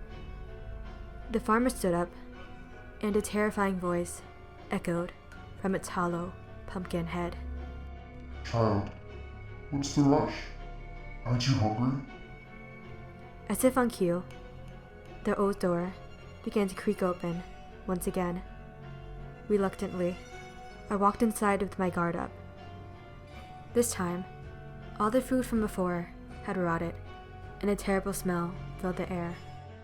I could feel my lunch start to come back up as I realized what the main course was. The centerpiece was the head of the strange farmer who lived here. I stumbled back in disgust, but bumped into the body of the pumpkin-headed man again. But now his pumpkin was gone, and the only thing left on his shoulders was the head of my brother's corpse.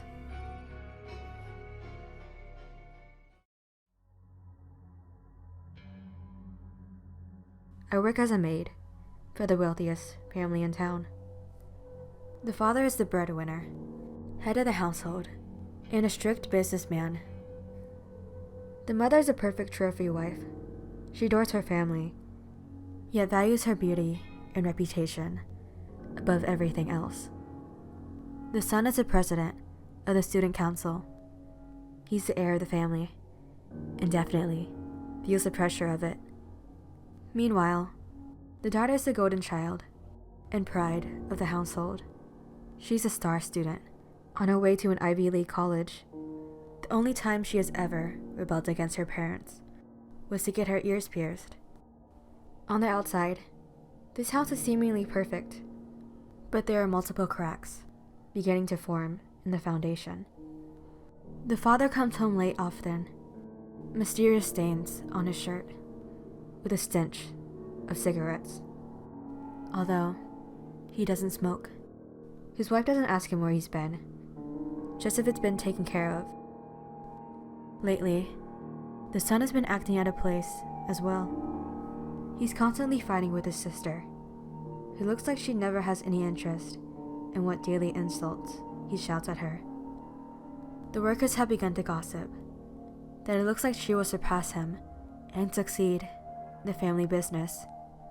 The daughter is a peaceful girl. She spends long nights out to focus on her studies. Yet, the main house is always silent. Everyone is scurrying around like rats, almost as if they're trying to hide their presence from each other. The first one to approach me was the wife. Since Thanksgiving is approaching, she put me in charge of preparing the feast. All the other respected families within the town will attend her dinner, so it has to, needs to, be perfect. To emphasize the importance of this event, she gave me an enormous bonus to make sure everything went perfectly. Next, the father called me to his office. He told me he'd like me to accompany him tonight to take care of something for the Thanksgiving feast. At midnight, we would meet in the woods behind the house. That night, when I arrived behind the mansion, I found the father sitting in his son's truck. I got into the passenger seat and stared out the window as we drove away from the house. The moon seemed to follow us, practically coming along for this mysterious night. Finally, the father parked the car and told me to follow him deeper into the dark forest, so I carefully followed him. In the distance, I could see the silhouette of something standing on all fours. A beautiful deer walked out the darkness, illuminated by the moonlight. With one shot, it was dead. The father carried it in his arms as we walked back to the truck. I looked back at the moon, feeling its disappointment at what a wasteful night this was. As we approached the truck, it was difficult to make out the expression on the man's face. I could tell that there was some sort of satisfaction as he looked at the lifeless corpse of the deer laying in the truck bed. As we began driving home in silence, he finally spoke up. This will be the main course for the Thanksgiving dinner. Take good care of it. Once we arrived back at the house, we both went our separate ways as I dragged the deer into the large freezer room. On the way there, I finally found a dead rat in one of the traps I had placed. Then, the son approached me, almost like a roach, waiting for an opportunity to make itself known. He looked desperate, yet paranoid, and kept peering behind his back to see if anyone was watching him. However, the only ones looking down at him were the moon and I. In this moment, I realized how much the son resembled his father. Once he deemed that the coast was clear, he gave me a large trash bag filled to the top with some sort of fresh meat. He told me to dispose of it with lots of discretion and to never, ever look inside. I dragged the bag into the freezer, since no one ever checked it, except for me. The next day was the Thanksgiving feast, so I wouldn't have time to dispose of it tonight. That morning was extremely chaotic in the kitchen. Because of the request from the father and son, I was running on little to none sleep. It was difficult for me to focus, but I made it work somehow, albeit with mistakes. All the town's wealthiest families started to make their appearances. Everyone had an alternative motive for coming, whether to brag about their children's newest accomplishments or make suspicious business deals. I wasn't interested in their gossip. I just needed to survive this dinner. As everyone sat around the table, the son led the prayer. He looked at me nervously, and I gave him a smile to let him know that everything would be alright. Afterwards, I finally rolled out the main dish. The deer that the father had caught last night was cooked to perfection, and everyone praised him on his catch. The families ate happily, continuing on with their conversations. I was so focused on tending to everyone else. I realized that I hadn't eaten all day, so I excused myself for a moment and prepared a plate for myself in the kitchen.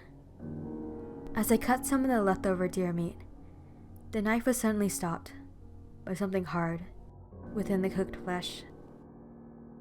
I picked it up with my fingers and examined the object closely. It was a singular earring.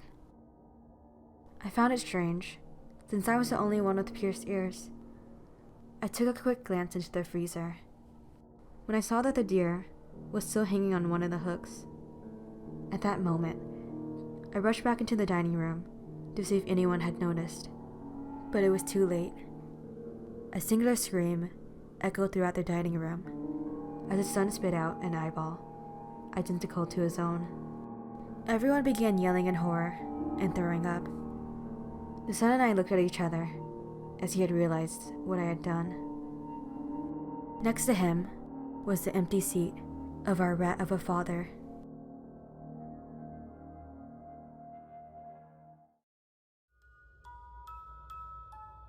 I'm a sculpture student, attending my last year of university. For my final project, I have yet to find a model. Tons of people offer, but no one has ever actually caught my eye. Until I met him. Although we just passed each other for a moment, I knew he was exactly who I was looking for. I immediately asked him if he would be willing to model for me, explaining my situation, and he agreed. A few days later, my new muse came by my studio, and I began sketching some ideas for my sculpture. Nothing seemed to satisfy me, so I told him to take a break. Then, it hit me, the perfect pose. I immediately started to scribble in my notebook, while he sat there silently. Afterwards, he came to my studio every day for weeks, while I continued to perfect my sculpture. Over the course of those weeks, we got to know each other much better. He even told me that I was starting to inspire him to begin trying sculpting himself. We even joked that I could be his first muse. Long after I didn't need him to come by anymore, he continued to keep me company at the studio. The sculpture was my magnum opus. Everything about it was just so perfect. The emotion it conveyed was unexplainable. Almost like it was lonely. Which is ridiculous to think about a sculpture, I know. But I couldn't help but feel a sense of isolation from it. I decided to name it Solo. One night, as I was cleaning the studio, I felt as if someone was watching me. My muse had left a few minutes earlier, so I thought he might have stayed behind and hid somewhere to scare me. But even after I searched the studio, no one was there. The only people in the room were me and Solo. I paused and looked straight into his lifeless clay eyes while brushing my fingers across his cheek. He really did look identical to my muse. Then I left my studio, making sure to close and lock it. When I laid in bed that night, I was woken up by the sound of shuffling coming from downstairs. It was too late at night to comprehend it, so I turned over and fell back asleep. However, I could have sworn that I heard my bedroom door open. When I entered my studio the next day, I noticed that some of my materials were missing. Of course, I didn't want to accuse my muse, but he was the only other person who came to my studio the night before. When I saw him for lunch that afternoon, I asked him what he did after he left my place yesterday. He explained that he went straight home and started on some homework. From the expression on his face, I could tell that he wasn't lying. We stayed out for so long that it was beginning to get dark, so I headed back to my studio after we finished eating. I quickly noticed that all my materials were back where they originally were. However, one thing was different. My sculpture had moved slightly. Anyone else might not have noticed it, but I was a perfectionist.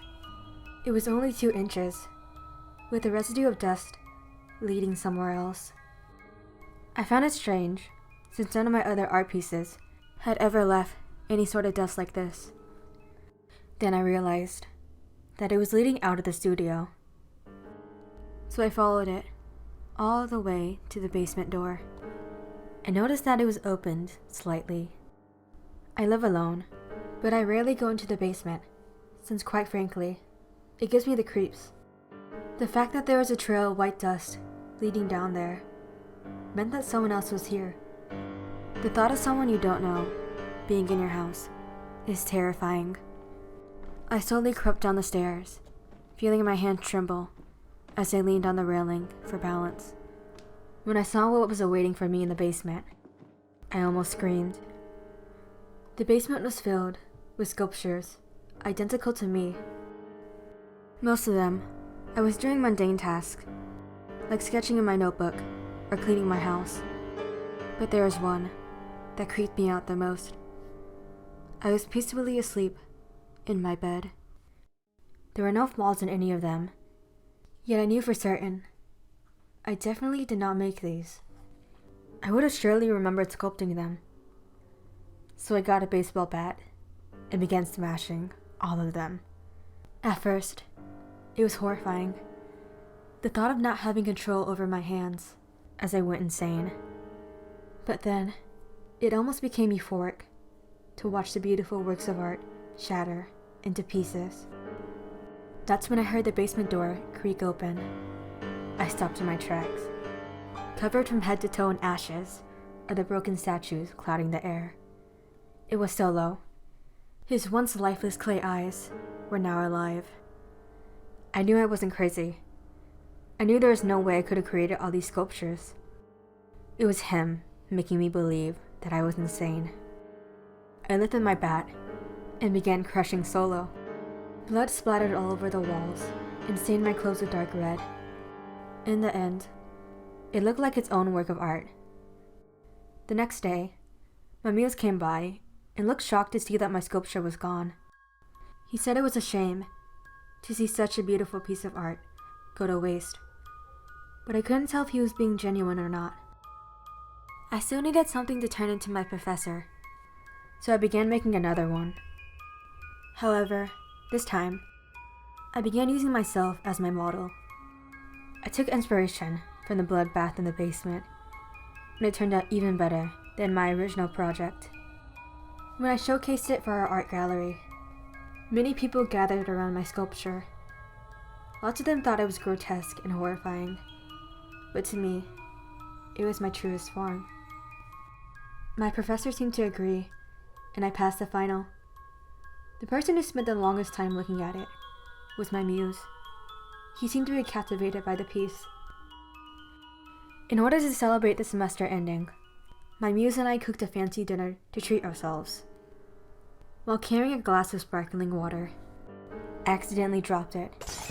It immediately shattered, and pieces of glass went flying everywhere. As I clenched my hand to stop the bleeding, I noticed something.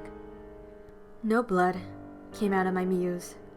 As he picked up the glass shards with his bare hands, I silently grabbed my baseball bat, then crept up behind him.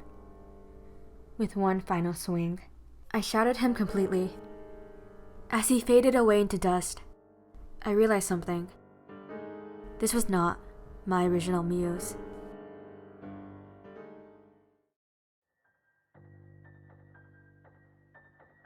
For the past couple of weeks, I've been having terrible nightmares.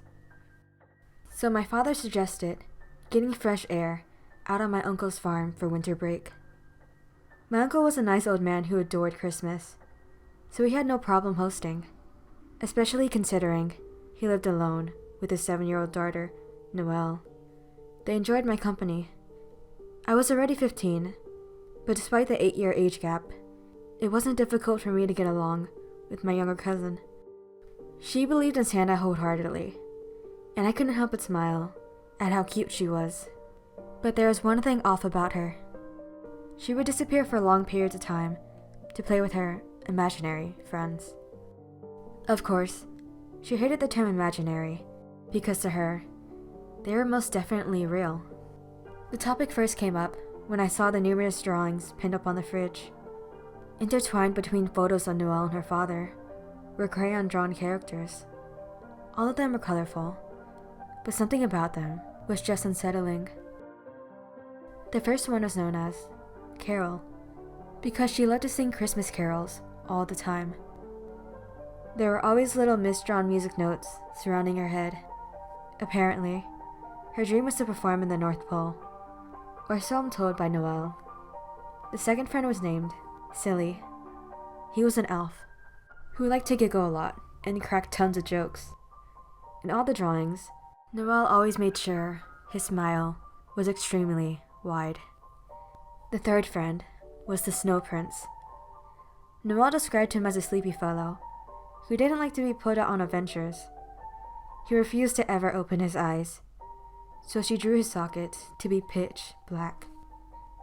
I found it to be slightly unsettling, despite the cute little snowman who tended to follow him around. In the daytime, we had tons of fun. Noelle and I tended to sit around the fireplace, watching Christmas movies. But the nights were what horrified me. The first night I stayed there, I was woken up by some sort of cracked yelling. It almost sounded like an animal, but I'd never heard any sort of animal make any sound remotely close to that. To be honest, I was too scared to get up from my bed. However, the curtains were open slightly, revealing the thing outside. Standing in the middle of the field was the silhouette of a girl.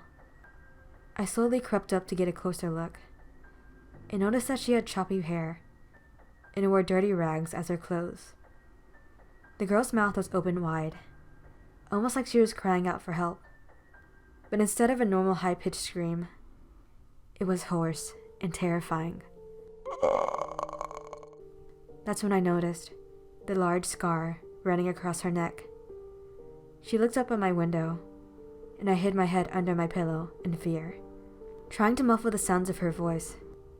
I prayed that it was just a nightmare I would wake up from soon, slowly drifting back to sleep. The next morning, I waited until Noelle left the room to bring up the girl to my uncle. At first, he didn't respond. The only sound filling the small kitchen was the sink as he continued to wash the dishes. Then, he chuckled. It was a slightly comforting notion, but it wasn't enough to make me feel safe again. It looks like you haven't been getting enough fresh air, kiddo. Why don't you go take a walk today? Before I could continue on, he excused himself and went out to get more firewood for the night. It was forecasted to snow, so he kept mumbling to himself about keeping warm. I sighed. Yeah, it was just a nightmare. The words nightmare echoed in my mind, until I was clenching my head from a throbbing headache. There's no need to overthink it, so I decided to actually take a walk. It was beginning to get stuffy in that house. However, I didn't take into account how confusing the woods could be. Even as the sun started setting and snow began falling, I was still nowhere near the house. I sighed and took a seat on a log to think about which direction to go into next. That's when I began to hear giggling. Not just giggling, but it turned into full-on laughing. I froze in place as it began to get closer. I shut my eyes, praying it would go away. Whatever it was, I didn't want to know. Then, the footsteps suddenly stopped. I slowly opened my eyes to see a boy around my age standing in front of me. At first, a wave of relief washed over me, until I saw his face. His mouth was slit at the sides, giving him a permanent smile. His eyes were curled up as he laughed even harder. I fell back in fear, clawing at the floor as I tried to get back up. Despite his deformed face, the most unsettling part about him with his elf hat. It looked so out of place on him. Before I realized it, the boy was inching closer towards me. As he closed the distance between us, I slowly realized his eyes weren't squinted. They were sewn shut. He couldn't see me, just hear me. Mustering all my courage, I got up and began running as far as I could. I didn't even care if I was getting farther away from the house. I just needed to get away from this psychopath. This was truly beginning to feel like a nightmare, and I hoped I would wake up soon. I finally saw the distant clouds of smoke beginning to appear in the sky. The cabin was just in sight. Standing outside was my worried uncle, looking out into the woods. Once he saw me, he rushed out and ushered me inside. This time, I knew what I saw in the woods was definitely not a dream. I frantically told my uncle what happened, as he continued to pile blankets on me. The snow outside was really beginning to pick up, but luckily, the fireplace was still burning bright. Even as I begged for him to listen to my story, he reassured me I had hallucinated the whole thing after being in the cold for so long. I kept trying to reassure myself, but deep down, I knew there was definitely something going on beyond those trees. As the fire kept burning, I felt the warmth drifting me to sleep. Later on, I was woken up by someone shaking my arm. When my eyes fluttered open, I saw Noelle's little face looking directly into mine. She whispered to me, "My dad left to get firewood." and I nodded, still somewhat dozing off from my nap. She shook me even more, determined to get me to stay awake. "My friends really want to meet you. Let's go before my dad gets back." At this point, Noelle began dragging my arm, forcing me to get up. I yawned, grabbing my coat, as she put on my snow boots and led me outside. It wasn't until we were in the woods again that I came to my senses. Noelle was homeschooled, and there weren't any neighbors for miles. What friends was she talking about? My mind wandered back to the laughing boy I'd saw earlier in the day. My heart rate began to quicken as I let Noelle pull me deeper into the woods. I finally mustered up the words to ask where we were going. Noelle giggled a little and said we were going to see the ice prince. She was so enthusiastic about it, I almost let my guard down. Yeah, she was probably just taking me to see a snowman she built. This is fine, I thought to myself. Finally, we arrived in a small clearing within the woods. Although snow covered the ground, Noelle pulled me to a certain area. Laying within the snow was a boy whose skin was light blue. Ice covered his hair and eyelashes. Half of his body completely emerged in the snow. Yet, his mouth was open slightly, tinted and unnaturally dark purple. As Noelle began talking to it, like an old friend, I realized something. This was an actual corpse, not her imaginary friend. Judging by how blue his skin was, I assumed he died of hypothermia. Looking back at Noelle's innocent red-flushed face, then at the snow prints, my eyes wandered to the rest of his body. His hands were covered by the snow, beginning to pile up. But there was something on them. I dug up the snow with my bare hands, and saw that his hands were tied together with rope. He didn't die of natural causes. Someone had deliberately left him here. Before I could stand back up, Noelle began speaking again. "You know, I really like you. I wish you could stay here forever with me, like everyone else." Everyone else, I repeated. "Yeah, like Carol and Silly." I was frozen in horror. That girl was not a nightmare, and Silly was not a fever dream. Then, Noelle suddenly interrupted my thoughts with an unsettling sentence. "Do you want to stay here forever?" I blinked in confusion. Before I could respond, I heard footsteps imprinting in the snow behind me. My body forced itself to turn around. It was Santa. Except instead of reindeer, he was accompanied by the screaming girl and laughing boy. However, in his hands was an axe. I looked at his face and saw the familiar blue eyes of my uncle. The last thing I saw was Noelle, overjoyed at the thought of having a new imaginary friend for her collection. This year, Santa got her exactly what she wanted, which was me. Hello, Seon here, and I just wanted to say thank you so much for watching this video. And if you stuck with me through all of 2021, then thank you. And I hope you have a happy New Year's. So goodbye for now, but not forever.